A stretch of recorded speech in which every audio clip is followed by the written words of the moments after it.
Ang NextLed ay patuloy na kumakapit sa manipis nitong tsansa sa 2023 Premier Volleyball League Second All-Filipino Conference sa pamamagitan ng pag-secure ng ikalawang sunod na panalo nito noong Huwebes. After taking business ang mga Kamilian laban sa kanilang kapatid na team na Akari noong Martes, natalo nila ang Gal-Aris sa straight sets noong Huwebes.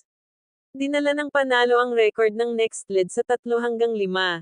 Inaasahan nilang ma-extend pa ang kanilang winning streak sa susunod na Huwebes sa pagharap nila sa wala pa ring talo na Creamline sa PhilSports Arena. Sa kabila ng pagiging underdog, ang NextLed head coach na si Taka Manoa ay may kumpiyansa at may ilang mga tricks sa kanyang manggas, salamat sa kanyang pagiging pamilyar sa ilan sa mga manlalaro ng Cool Smashers.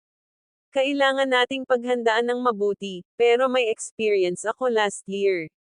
Ang Philippine National Team ay Creamline, kaya mas kilala ko ang ilan sa mga manlalaro, sabi ni Manoa matapos ang kanilang panalo laban sa High Risers sa PhilOil Eco Oil Center. Noong 2022, kinatawan ng Creamline ang Pilipinas sa AVC Cup for Women na ginanap sa PhilSports dahil sa huling minutong pag-withdraw ng mga manlalaro ng National University, na noon ay nagsasanay sa ilalim ng programa ng pambansang koponan. Nagtapos ang Cool Smasher sa ika-6 na pwesto, na nagmarka ng pinakamataas na pwesto para sa Pilipinas sa naturang event.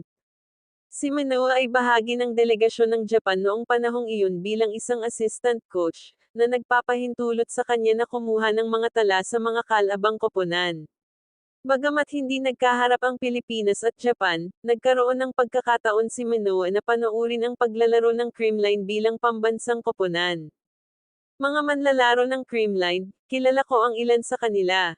Kaya gusto kong maging mahirap para sa kanila, sabi ng unang beses na coach sa PVL.